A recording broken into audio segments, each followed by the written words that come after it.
Hello, everyone, and this is part two of our one-shot first scenario of our campaign. This is called the Idol of Thoth.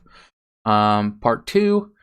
In part one, our investigators met each other at the Museum of Fine Art in Boston.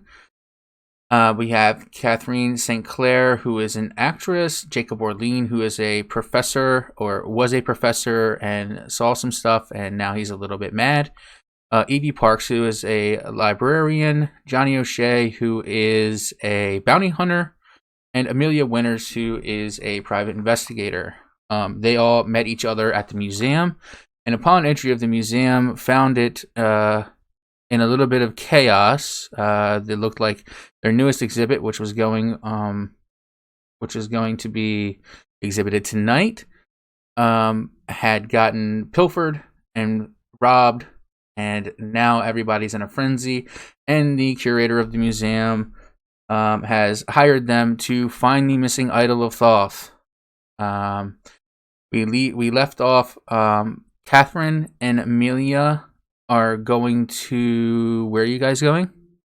Butterfield's house. Yeah, Butterfield, the researcher that's disappeared. Okay, so that changes my plan. Got it. And Johnny O'Shea and Jacob Orlean are going to Arkham Asylum to find the owner of the exhibit, Mr. Ormond. We're going to start, and Evie is going to stay at the museum and kind of investigate around the museum. Am I the only one still at the museum? I'm sorry? Am I the only one still at the museum? You're the only one at the museum. Would you like to jump in with Amelia and Catherine, or Jacob and Johnny? I'll jump in with Amelia and Catherine. Okay. Great. I like that idea. We're going to a researcher, so maybe you can talk nerd to each other. That's a great idea. I like that idea. So we're going to start with Jacob and Johnny, just because they have the longest drive of 4 hours. Thanks for that. Before you go, this is what I'm going to do. I'm going to give you an advantage, Johnny, because you're driving, correct? Yep. I'm going to let you roll with an advantage. And how you do this is you roll your D100, and then you tell me what it is, and then you roll another, the die that has the 00 on it, the tens die. You roll that again, and if you land whatever one is lower, that's the one you use. So go ahead and roll D100. Are you using the Discord bot, or are you using dice? Okay. Yeah, roll D100. That is a 70. Okay. So let's hope I do better than that. So roll your 10s and hope you get below whatever it is. So just roll the one with the 2 numbers on it. And that turned it into a 10. Ooh, nice. Good. So you rolled a 10, which is is that an extreme or a hard success? For me, let me find drive real quick. That is a hard success. So what I'm going to let you do is I'm going to let you roll, because it's a hard success, I'm going to let you roll 3d6 times 10. Nice. So if you roll a 6, you get 180 minutes taken off of your drive. Oh, so you don't want me to roll actual 3d6s? Yeah, you can.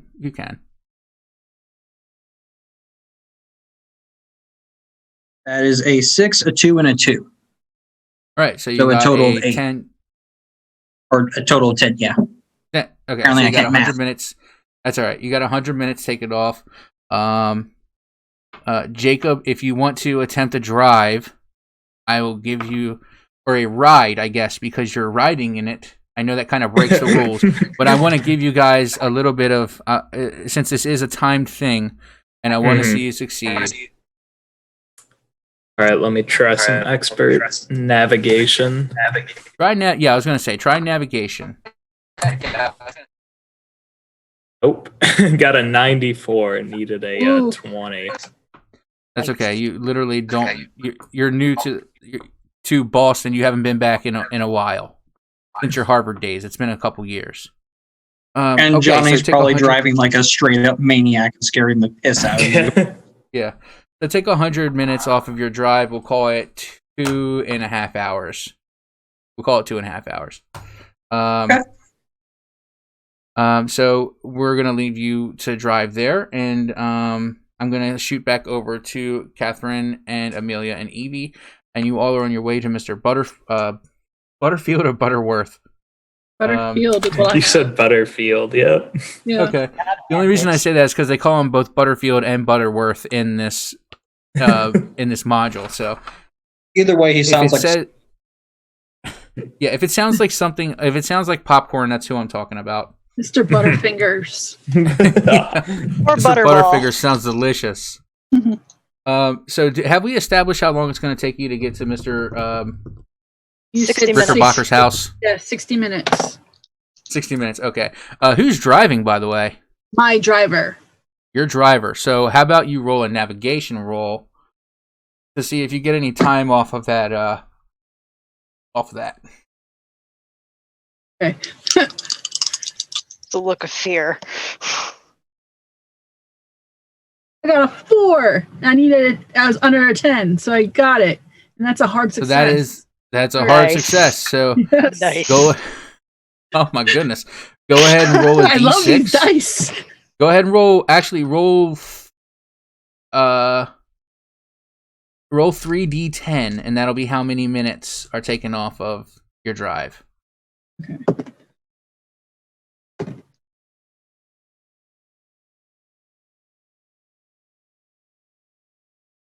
Nine minutes. Okay, so 9 minutes taken off your drive. Not bad. Take about 50 minutes. Your driver, you tell your driver to step on it a little bit, and he's weaving in and out of traffic, a whole 35 miles an hour or whatever the case may be back then. And he picked up the pace. He went from 30 to 35 miles an hour to get you there 9 minutes quicker. So we're just going to cut through time. So right now, the time for... Actually, John, Catherine? I'd like us to spend 5 hours of real time as if we're driving. Okay, I'd like to we'll play get this like a session. couple of I'd like to play a couple of road games, maybe. Yeah. Yeah. 99 balls. of I beer. Spy. You and Johnny, Jacob Orleans, a mad scientist essentially, and Johnny O'Shea, a cowboy bounty hunter, playing I Spy as they go through the streets of Boston to get to Arkham Asylum. And they get there, they actually are crazy, and they're checking themselves in. So as we're still on Catherine and Evie and Amelia. So as you all are driving. Your driver's kind of speeding. You're all a little scared. I'm used to this. I was gonna have your driver roll a dodge roll to avoid a pothole. But your driver doesn't have any stats, so I'm gonna need you to roll a dodge roll, Catherine. And we're gonna use that as sort of like a hey, watch out roll. So you're helping him dodge. Okay.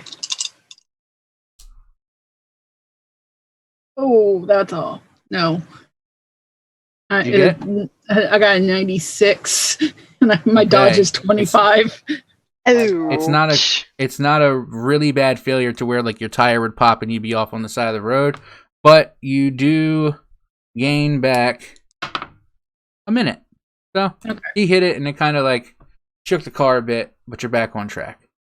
Charles, So what's the road? What do I Evie's pay in the for? back.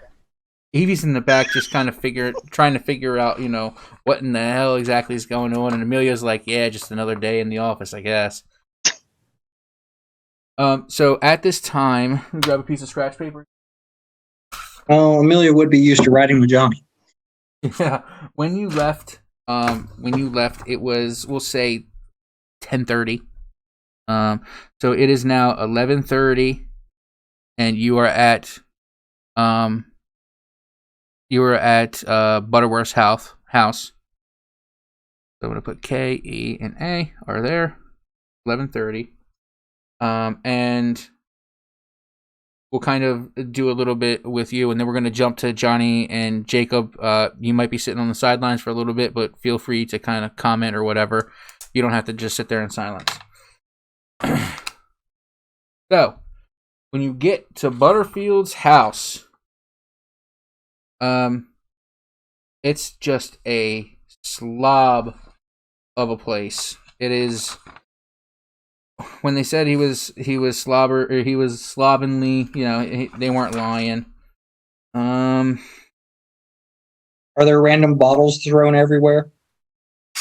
There's not random bottles thrown everywhere, but you see some sleeping pills that look like they've all been emptied, and he's not really Oh wait, so are we in the house or already? Or you are in the house. You're in the house okay. now. Before we get in the house, I'm going to tell my driver to stay. I'm directly going to tell him to stay. Stay, Charles. Stay. Yeah, stay. Yeah, good boy. And Charles looks at you and goes, watch,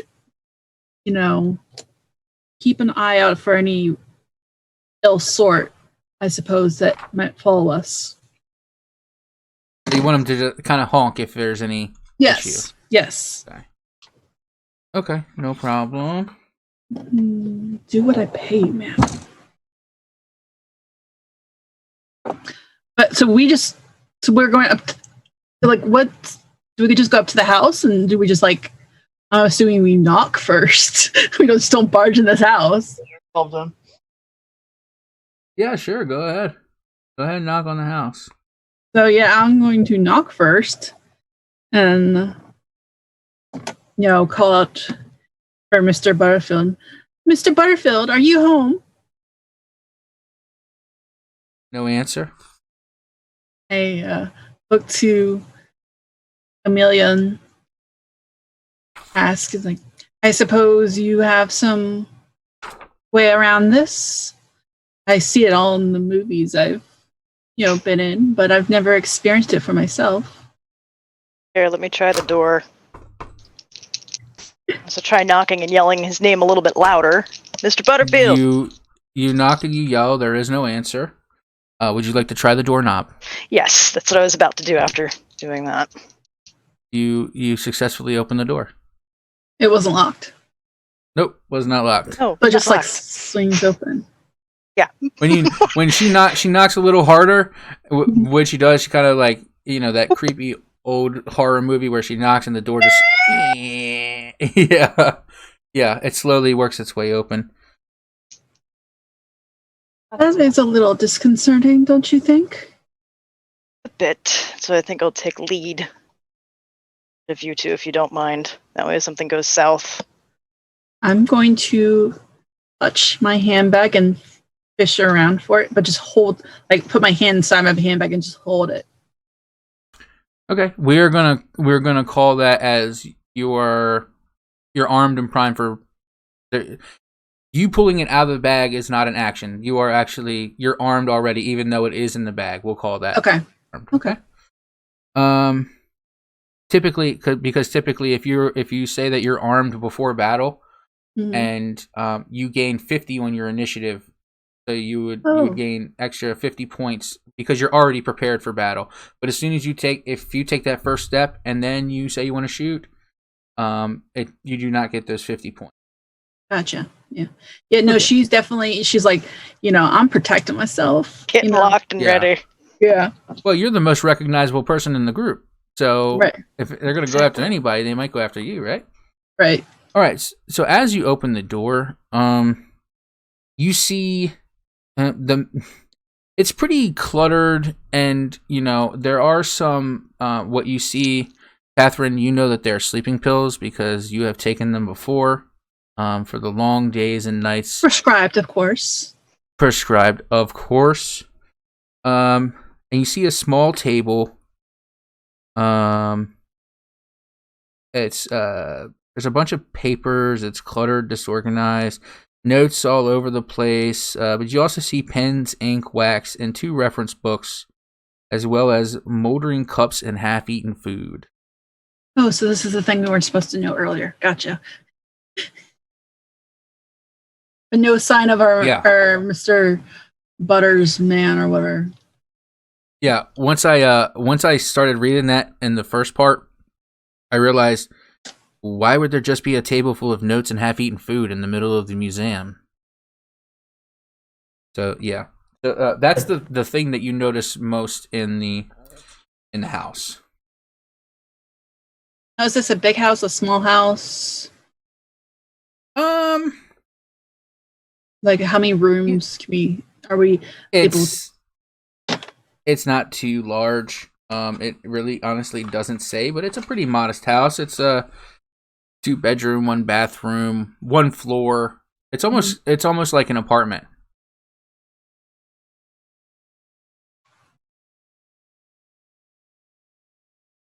Phoebe, this is when the voice in your head asks you if you would like to roll a library roll and see what those books may be. Sure. Down for rolling a library roll. Let me find my library score. There it is. Can I also do a listen roll to see if we hear anyone in the house? Sure. Like, or hear anything rustling in the house, I should say. That's a great job.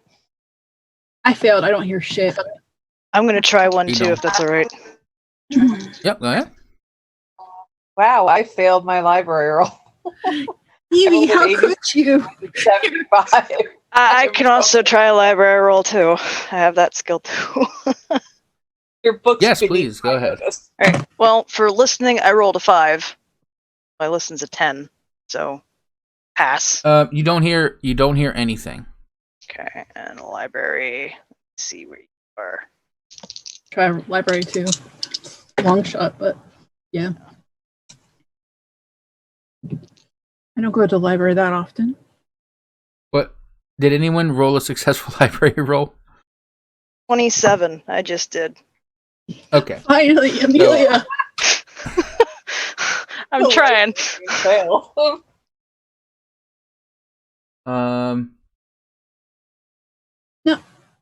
Sorry, out of Okay. character question, actually, Yeah. real quick.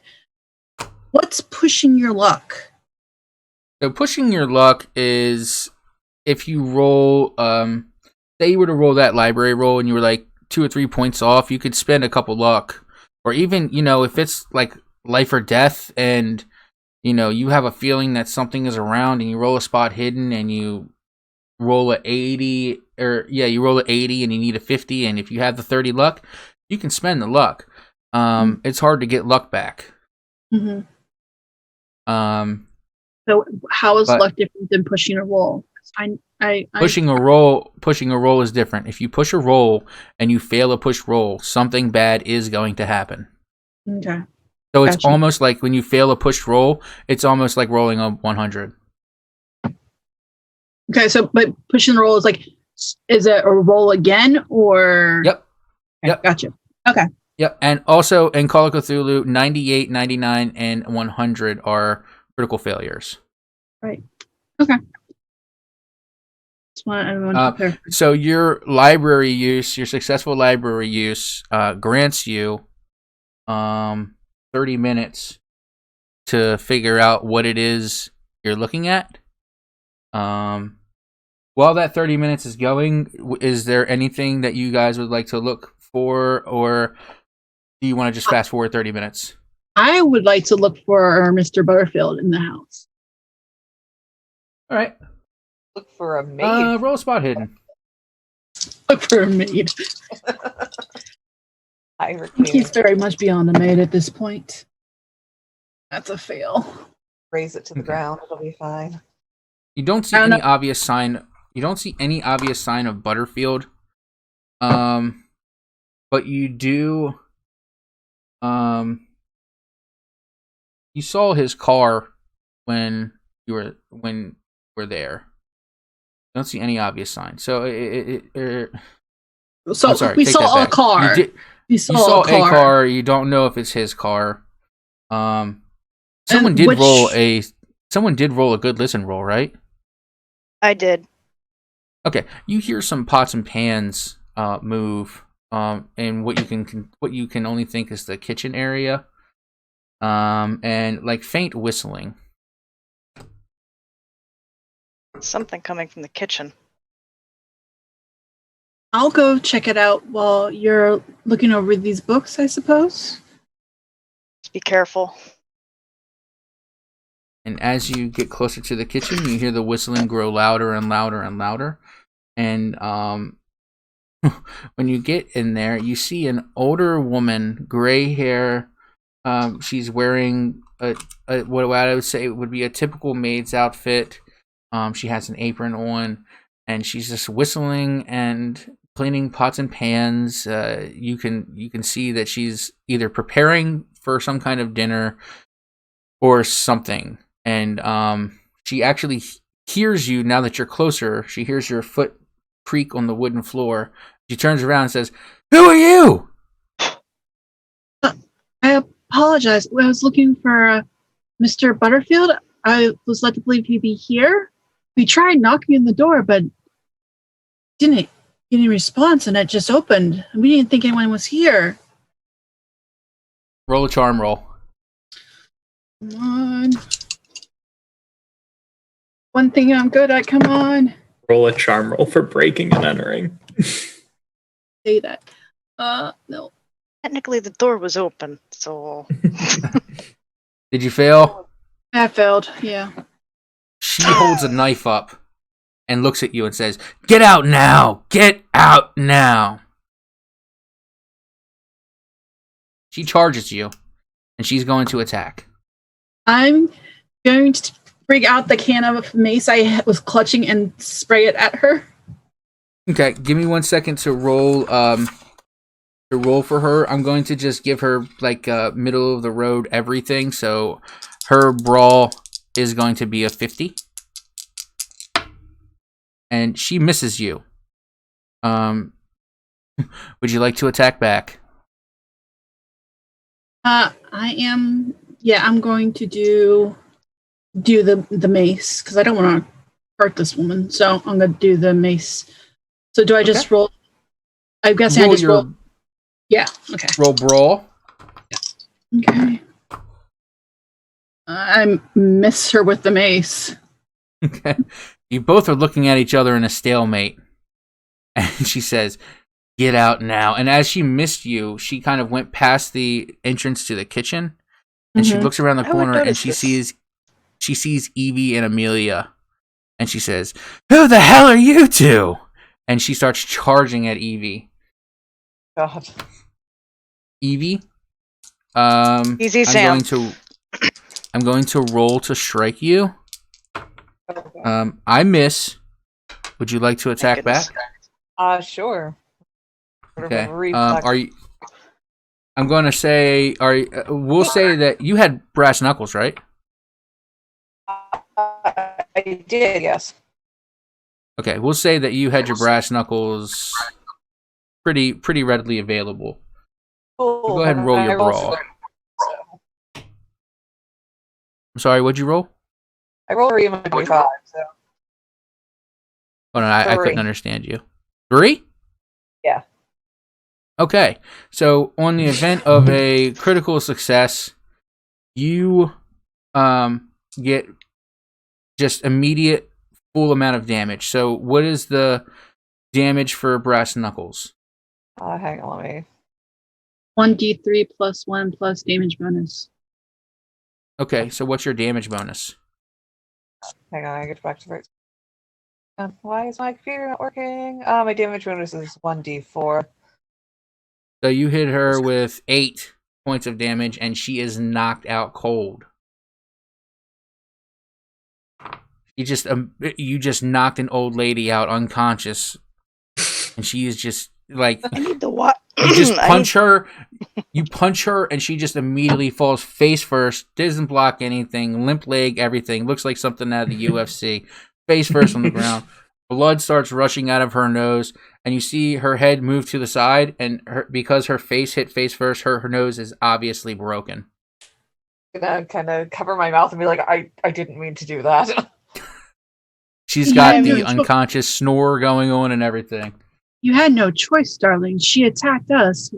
Color me impressed with that. Wow. He also, we broke and entered, so. Well, True. This is to I be feel fair. bad. You might So- want to keep the knife away from her in case she wakes up before we're done. I would like to do that. It's also, you can steal the knife too if you wanted to. It's I'm totally up getting to you. it It more. would be a large kitchen knife, somewhere just along gonna- the lines of like a 12-inch butcher knife. We're gonna kick it under the table. Okay. And upon that successful knockout, Amelia gets all the notes together and anything that means anything, and you find some notes. But before we read those notes, we're gonna shoot over to Jacob and Johnny, who have now arrived. Who have I now was about to arrived. say hour to- 3 of I Spy. Who've now arrived to Arkham Asylum, and it is now, so in your time, Amelia, Evie, and Catherine, it is 12 o'clock. So it's 12 p.m. And Okay. Jacob, Johnny, it is now, it's 12:30. You have arrived to Arkham Asylum. Well, Johnny, I don't know how readily they'll allow us to speak to Mr. Armand, but I'm sure you might be able to persuade them to allow us to enter. I comes to wouldn't it. say persuasion be my strong suit, but people are kind of liable to let me do what I want. Let's try friendly first, and if all else fails, we can go that route. Maybe it'd be better if you did talking. So we walk into the asylum lobby, I guess, or reception room. Yes, absolutely. When you walk into the sanitarium, And I go ahead and I pull my coat a little further over my pistol. okay. You guys are just gonna have a full-on capital insurrection inside of the Arkham Asylum. You're gonna break into Arkham Asylum if you have to. I'm not armed. I left my gun in the car. Jacob, are you a doctor? I don't know if we established that. He's a psychologist, so like I would say that it's he's a like doctor. a doctor essentially. I think he should be able to he knows his way around a clinical asylum or stuff like Any that. For sure. asylum is an asylum, right? I mean, there's no really. All Yeah. the rooms are padded and all the food is nasty. When you've seen one, So, and you're familiar with Arkham Asylum from your time in Harvard, Yeah. I would assume. Yeah. When you arrive, you're greeted by a very chipper receptionist, and he says, "Hello, welcome to Arkham Asylum." hello, young man.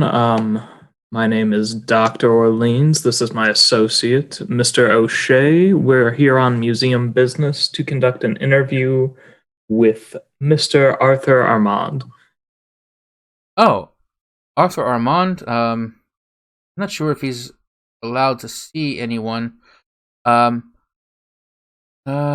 me get my father. And he goes out and he gets a man named Dr. Chester Merrick. He is the hospital's lead physician and father of William Merrick, who you just met in the reception area. And Dr. Merrick says, "Yes, gentlemen, how can I help you?" Or Dr. Merrick, as I was telling your son here, my name is Dr. Orlean. This is my associate, Mr. O'Shea. We're here on museum business to conduct an interview with Mr. Armand. Mr. Armand, he is he's not doing very well today. Maybe any kind of social type skill will help you get more information. Let me think how I want to approach Maybe like this a guy. charm or persuade, whichever is easier. Or you can always just throw the guy some money.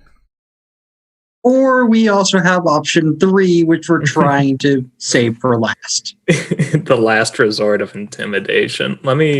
I'll try and persuade and use our common psychological love of psychology.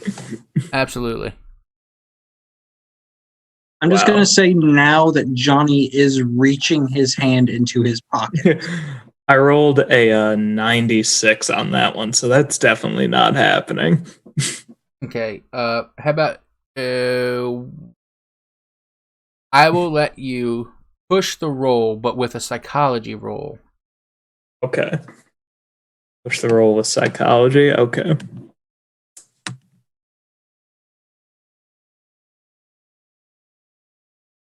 That is a extreme success. I rolled a Okay. 6. So Nice. Dr. Merrick looks at you and says, oh, you are a doctor as well. I can tell in the way that you carry yourself, and I can tell in the way that you talk. So yes, I can tell you a little bit about this patient. Your friend over here, I see him reaching in his pocket, and He's just grabbing his notebook. I'm not an Paying no idiot. I mind. know what that is. At this point, Johnny pulls out a pack of cigarettes and goes and Okay. puts one in his mouth. Yeah, light it. cigarettes. 9 out of 10 doctors say cigarettes don't definitely cause cancer. And you're allowed to smoke inside this hospital because it's 1935. Yeah, as a matter of fact, it's only allowed if you blow it directly into everyone's mouth around you. I blow it right into the doctor's mouth. Dr. Thank you very Merrick's just much. sitting there like Dr. Merrick's just sitting there shotgunning your freaking cigarette smoke. Anyway, back to the story. He tells you, he says, when Mr. Armand arrived, he was incoherent, constantly screaming and shouting gibberish like we could make no sense of it. He was also badly injured from self-inflicted wounds to his eyes, head, and face. We gave him a room, but he was so agitated and even violent that we had to restrain him. He also says that on Monday, the 9th of January, he went silent, and he was been catatonic ever since. Would you, Johnny, please roll a natural history or a natural roll? Natural world. Like a nature roll, Yep. whatever that skill is. Natural world. Natural world okay. is, yeah. So natural world is basically like if I was to ask you, Jacob and you were out into the woods and you have no food, and Jacob's been eating these plants and he just got sick. Can you tell me what kind of plant this is? You would roll a natural world roll. As a 28. Is that a success? Yeah, as a success, sorry. You know that Still in on the D&D 9th of logic. January. That's okay. You know on the 9th of January that when he went silent and catatonic, that was the end of a full moon. Well, tell me, you had anyone check on him yet today? We can work, or we can walk up there if you would like. Yeah, I think I'd like that. I mean, surely there'd be no harm in letting us talk at a apparently catatonic man for a few minutes. Also, like, if you have any record of any of the things when he was first brought here and admitted any phrases, anything he was babbling about. If you have a record of any of that, I'd love to see those files. Yeah, go ahead and give them files over to Mr. Orlean there. Or, sorry, Dr. Orlean. Personally, I think I'm going to go ahead and give this man a good talking to. Please, doctor was my father.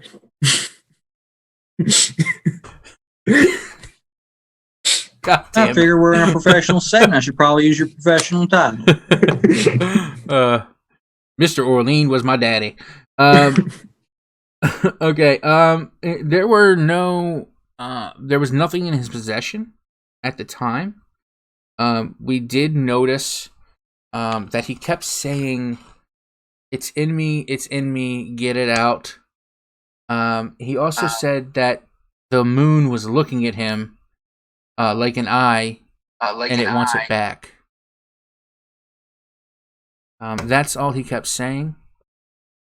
But when let's go up to his room and you can check him out for yourself. I mean, he's badly scarred. He's been catatonic ever since January the 9th. And Jacob, would you roll a listen roll, please? Sure. And also, Would I'd you like me ask. to as well? Sure. And also, I'd ask. What was he doing last night?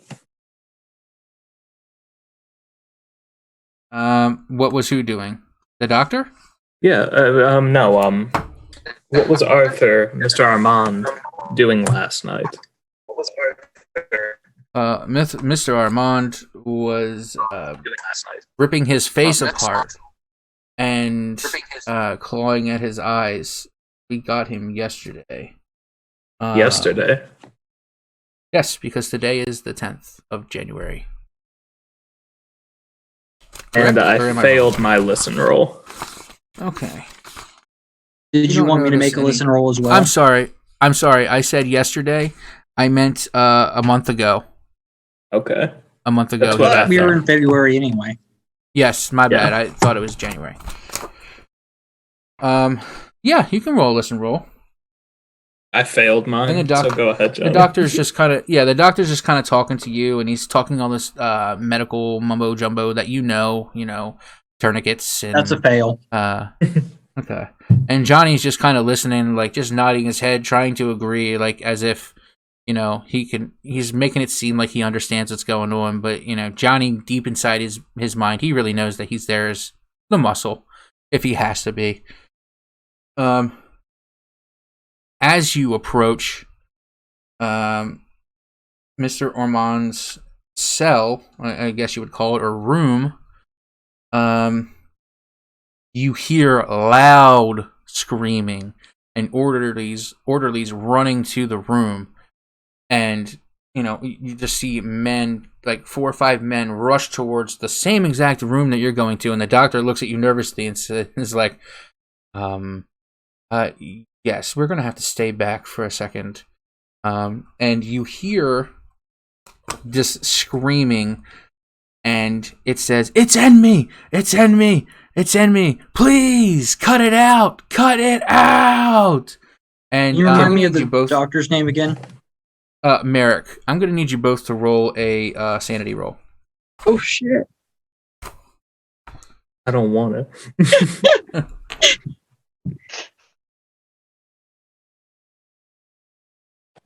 That's That not is good. a hard. Well, you can't do a hard success, but that is a success on the sanity roll for me. Okay. That's so an 80. Okay, so hold on. You don't lose anything, Jacob. Johnny, what is your sanity? 65. And you rolled an 80. Mm-hmm. Roll 1d4.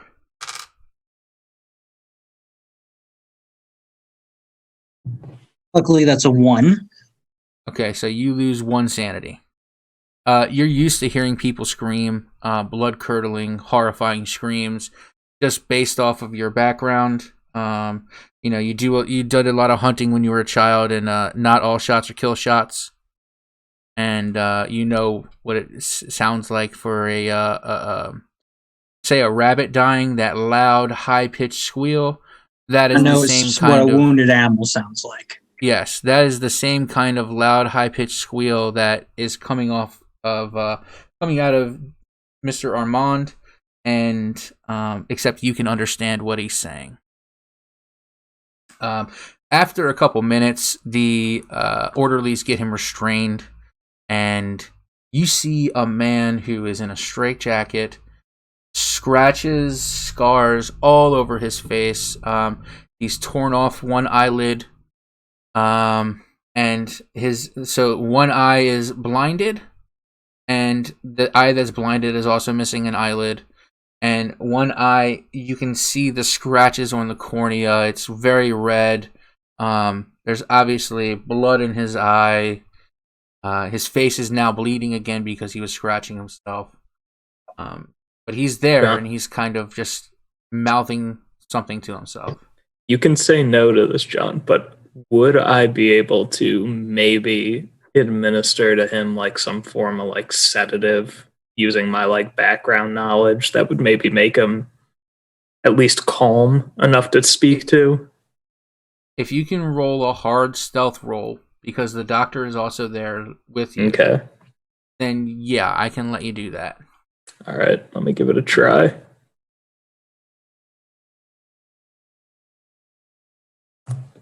And just so everyone is aware, I'm okay with doing that because Jacob is a doctor, and I'm taking into consideration that he probably has something like that on his person from the kind of occupation that he has. Right. He's a doctor. He's rolled a got some morphine on him. I rolled a success, but not a hard success. So I don't get caught, but maybe I can't find an opening. I feel like it's hard digging. today. Is there You're any way I digging can help him with that? There may be, but as of right, I'll let you know in 1 second. As you're digging in your pockets, the doctor looks at you and says, "Doctor, are you okay?"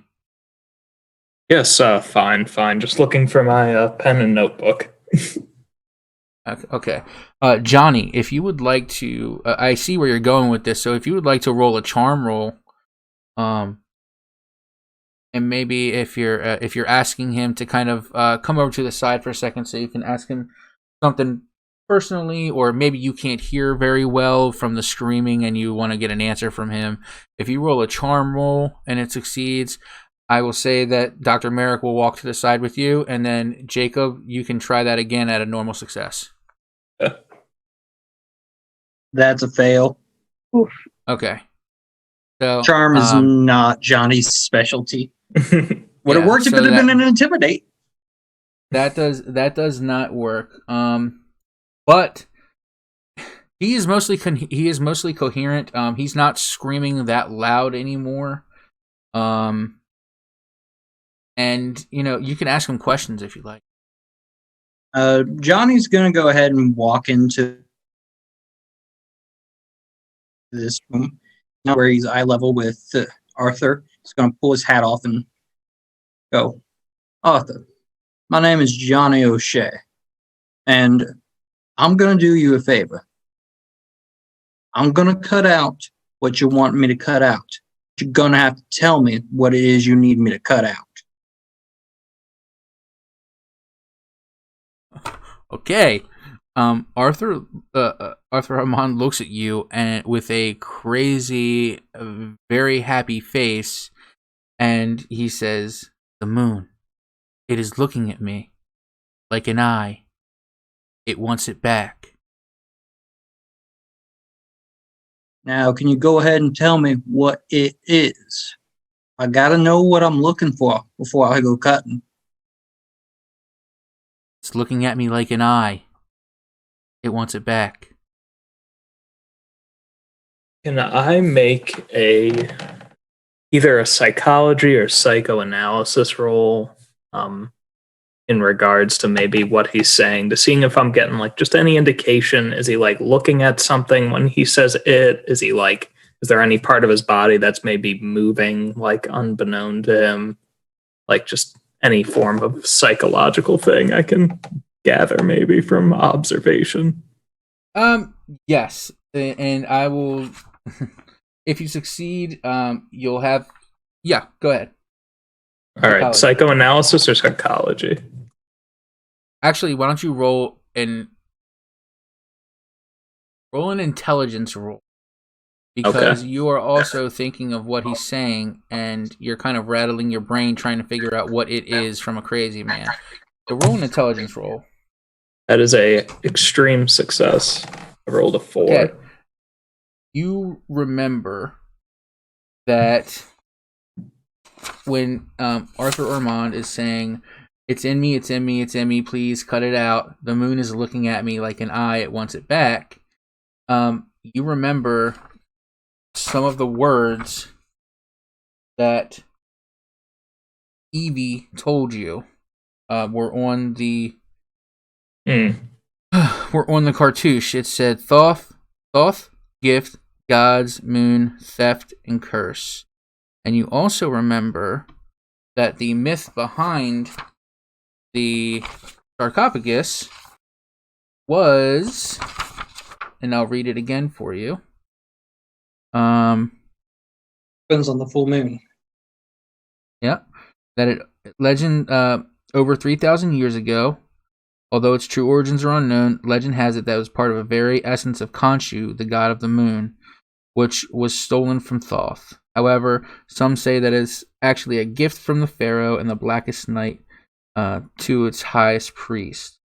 Held in the sarcophagus, but when the light of the full moon shines upon it, legend says that the casing opens to reveal the identity within.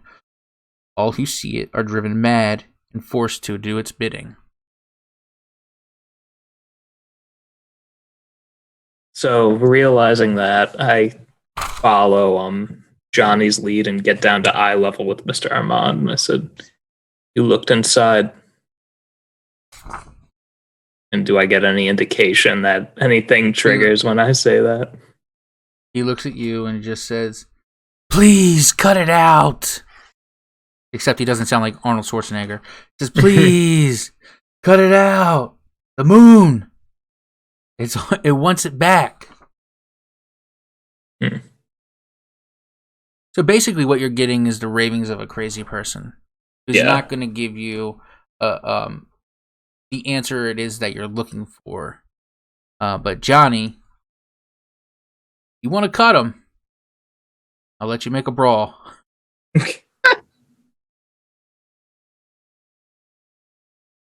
I am going to cut some part of him that would not be lethal. Okay. The doctor is going to look at you as you pull your... Can I run a maneuver here and distract the doctor? Absolutely. Yeah, go ahead and do a charm. All right, let me try and charm and then talk to the doctor out in the hallway maybe about my psychological opinion if I succeed. All right, let me see. That is just barely a success. Okay. Because the doctor has your trust, when you beckon him over to the door, he follows you, and he says, "Yes, I know it's very hard to hear. He's usually catatonic. He never usually screams anymore." And he kind of starts talking to you. Johnny pulls out his knife, and where would you like to cut him, Johnny? I only let you. You only have to roll a brawl if it's going to be a deadly blow. At least on him. I'm not going to be like stabbing him, but I'm going to start to carve around the dead eye. Okay. The cut is very shallow. So remember that the dead eye has no eyelid. So no upper or lower eyelid, by the way. So do you want to actually cut the eye or the flesh around, like the muscle holding in the eye? I'm going to cut the eye itself. Okay. You cut the eye, and he's not a stranger to gore. As you cut the eye, you hear something different out of Arthur Armand, and now you just hear laughter, and you notice that in the eye that you're cutting, this jelly-like substance comes out, also mixed with blood.